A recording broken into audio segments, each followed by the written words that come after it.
Court ने नित्यानंद की याचिका को खारिज कर दिया। आपको बता दें, दुष्कर्म के 4 साल पुराने एक मामले में कर्नाटक हाईकोर्ट ने नित्यानंद का पोटेंसी टेस्ट कराए जाने का आदेश दिया था।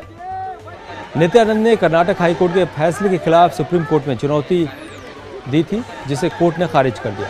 नित्यानंद ने सुप्रीम कोर्ट में पोटेंसी टेस्ट से बचने के लिए अपने आप को धर्मगुरु होने का हवाला दिया था, लेकिन उनका यह दांव काम नहीं आया। दरअसल स्वामी नित्यानंद पर उनकी कई शिष्याओं ने यौन उत्पीड़न का आरोप लगाया था। हालांकि नित्यानंद ने खुद पर लगे आरोपों को गलत करार दिया था। इससे पहले जस्टिस रंजना प्रकाश देसाई की अध्यक्षता वाली बेंच ने नित्यानंद की आनाकानी पर सवाल उठाते हुए कहा था कि देश में दुष्कर्म के मामलों की बढ़ती संख्या के मद्देनजर ऐसा परीक्षण बेहद जरूरी है। मनीष ठाकुर हमारे सहयोगी हमारे साथ जुड़ चुके हैं। मनीष, काफी मुकर रहे थे, ये आनाकानी कर रहे थे, लेकिन आखिरकार सुप्रीम कोर्ट ने शिकंजा कस दिया और अब उनको पोटेंसी टेस्ट करवाना पड़ेगा। बिल्कुल, देखिए, नित्यानंद अपने बचाव में जो उनके कानूनी सलाहकार जो उन्हें सलाह दे रहे थे, उसमें उनके लिए बचने का एक जो बहुत बड़ा दांव था वो ये था कि खुद को ऐसा साबित करना कि उनमें मर्दाना शक्ति नहीं है।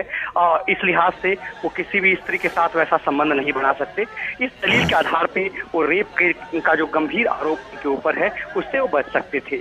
और इसी लिहाज से ये वही उनकी दलील थी कि उनके अंदर वो क्षमता नहीं है। और जो उनके ऊपर जो रेप के आरोप लगाए जा रहे हैं, वैसे अलग बात यह है कि कई महिलाएं जो हैं जो आरोप लगाने वाली हो बाद में मुकर चुकी हैं उनसे, मगर नित्यानंद को झटका इस लिहाज से है कि यदि उनकी जो पोटेंसी टेस्ट जो कराई जाएंगी जिससे वो बचना चाह रहे थे, तो वो इस रूप में थे कि वो संत हैं और इस ढंग से एक अपमानजनक स्थिति है उनके लिए। सुप्रीम कोर्ट ने उनकी दलीलों को नहीं माना है। सुप्रीम कोर्ट ने कहा है कि ये बाबा और संत होने से आप भारत के कानून ये कोई विशेष सुविधा नहीं मिल सकती है। कानून सबके लिए बराबर है और इसलिए आपको अपने आप को निर्दोष साबित करने के लिए जो आप दलील दे रहे हैं उसमें पोटेंसी टेस्ट जरूरी है। और इस लिहाज से उनकी हाईकोर्ट के बाद अब सुप्रीम कोर्ट से भी अर्जी खारिज हो गई। निश्चित रूप से स्वामी नित्यानंद के लिए बहुत बड़ा झटका है।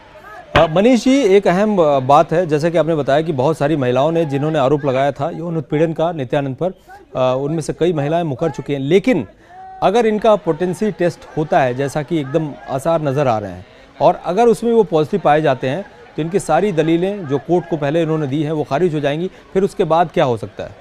निश्चित रूप से देखिए, रेप का केस साबित होने के लिए रमन जी सबसे जो मजबूत फैक्ट है वो ये है कि किसी भी विक्टिम का ये कहना कि उसके साथ रेप हुआ है, ये सबसे महत्वपूर्ण दलील है। उसके काट के लिए जरूरी है कि वो पुरुष ये साबित कर दे कि वो शारीरिक रूप से सक्षम नहीं है किसी भी मर्दाना शक्ति के लिए।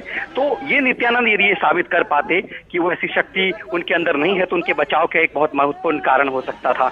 मगर अब नित्यानंद की अर्जी खारिज हो गई है और यदि नित्यानंद की पोटेंसी टेस्ट अब तो तय है, जबकि सुप्रीम कोर्ट ने उनकी अर्जी खारिज कर दिया, तो तय सी बात है उनकी पोटेंसी टेस्ट कुछ दिनों में हो जाएगी। और यदि साबित हो गया कि वो कहीं मामले में पूर्ण रूप से पुरुष हैं, तो उसके बाद उनके लिए ऊपर शिकंजा कसना तय सी बात है। उनकी मुश्किलें बेहद बढ़ सकती हैं।